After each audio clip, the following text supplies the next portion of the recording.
கர்த்தருடைய பரிசுத்த நாமத்துக்கு ஸ்தோத்திரம் உண்டாவதாக. இன்றைய தேவ வாக்கு சங்கீதம் 86:15. ஆனாலும் ஆண்டவரே, நீ மன உருக்கமும் இரக்கமும் நீடிய பொறுமையும் பூர்ண கிருபையும் சத்தியம் உள்ள தேவன். ஆம் தேவ பிள்ளைகளே, தேவனின் தன்மைகள் அநேகமாக இருக்கிறது. அதில் ஒன்று, தேவன் மன உருக்கம் உள்ளவராயிருக்கிறார். மன உருக்கம் நம்முடைய பாடுகளை, நம்முடைய கஷ்டங்களை நமக்கு உதவி செய்து, நம்மோடு கூட மனதுருகி நமக்கு உதவி செய்யும் ஒத்தாசை வரும் பருவதற்கு நேராய் நம் கண்களை எடுக்கும் பொழுது அவன் மனதுருகி நம்முடைய காயங்களை கட்டுகிற தேவனாய் இருக்கிறார். தேவ பிள்ளைகளே, அவர் இரக்கமும் நீடிய பொறுமையும் பூர்ண கிருபையும் சத்தியமுள்ள தேவனாய் இருக்கிறார். அவருடைய அன்பிற்கு அளவு கிடையாது. அவர் நம்முடைய பாவத்தை மன்னித்து ரட்சிப்பை தந்ததற்கு அவர் நம்மேல் வைத்த அன்பிற்கு அளவு இணை ஏதுமே கிடையாது. தேவ பிள்ளைகளே, வாலிப பிள்ளைகளே, சங்கீதம் 111:4 சொன்னது போல அவர் தம்முடைய அதிசயமான செயல்களை நினைவு கூறும்படி செய்தார். கர்த்தர் இரக்கமும் மனமுருக்கம் உள்ளவர். ஹல்லேலூயா. அப்படிப்பட்ட கிரேஷியஸ் காட் நமக்கு இருக்கும் பொழுது நாம் அப்படிப்பட்ட ஆண்டவரை நாம் தேடாமல் ஏனோ தானோன்னு வாழ்ந்து கொண்டிருக்கிறோமா?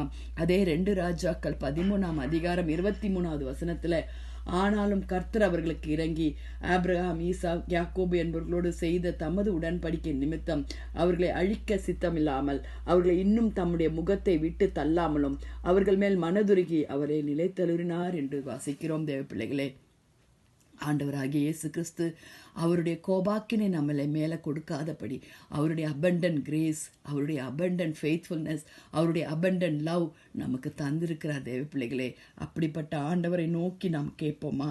ஆண்டவரே, உம்முடைய உபதேசத்தை கர்த்தாவே நாங்கள் ஏற்றுக்கொண்டவர்களாய், ஆண்டவரே, கட்டுண்டவர்களை விடுதலையாக்குகிற தேவனாய், பார்வையற்றவர்களுக்கு பார்வை அளித்த தேவனாய், ஒடுக்கப்பட்டவர்களை விடுவித்த தேவனாய், அவர் மனதுருகிற தெய்வமாய் நாங்கள் நம்ம புதிய ஏற்பாடில் நம்ம அநேக காரியங்களை குறித்து வாசிக்கிறோம். அவர் செய்த அற்புதங்களுக்கு அளவே இல்லை. தேவ பிள்ளைகளே, ஆண்டவரிடத்தில் கேட்போமா?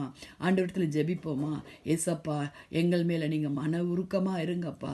நாங்கள் செய்த பாவங்களை எங்களுக்கு மன்னித்து கிருபையும் சத்தியத்தையும் எங்களை நடத்துங்க ஆண்டவரே. ஜெபிக்கலாம். துதிகளின் மத்தியில் வசமாக இருக்கிற எங்கள் பரலோக தேவனே, அப்பா, அருமையான இந்த காலை வேலைக்காய் நஞ்சோடு உம்மை துதிக்கிறோம், உம்மை ஸ்தோத்தரிக்கிறோம். கர்த்தாவே, நீ செய்த மகத்துவமான காரியங்களுக்கு அளவு இணை ஏதுமே இல்லை. ஏசப்பா, நீர் மனதுருகிற தெய்வமாக இருக்கிறீங்க ஆண்டவரே. எங்களை ஒவ்வொரு நாளும் கண்மணி போல நீர் ஆண்டவரே அன்பால் எங்களை அரவணைக்கிறீர், தாய் போல அரவணைத்திருக்கிறீர் ஆண்டவரே. அதற்காக ஸ்தோத்திரம். வாலிப பிள்ளைகளை ரட்சித்துக் கொள்ளுங்க ஆண்டவரே. பாவ பழக்கத்திலிருந்து விடுவித்துக் கொள்ளுங்க ஆண்டவரே. அப்பா, வியாதிஸ்தர்களை சுகப்படுத்துங்க ஆண்டவரே.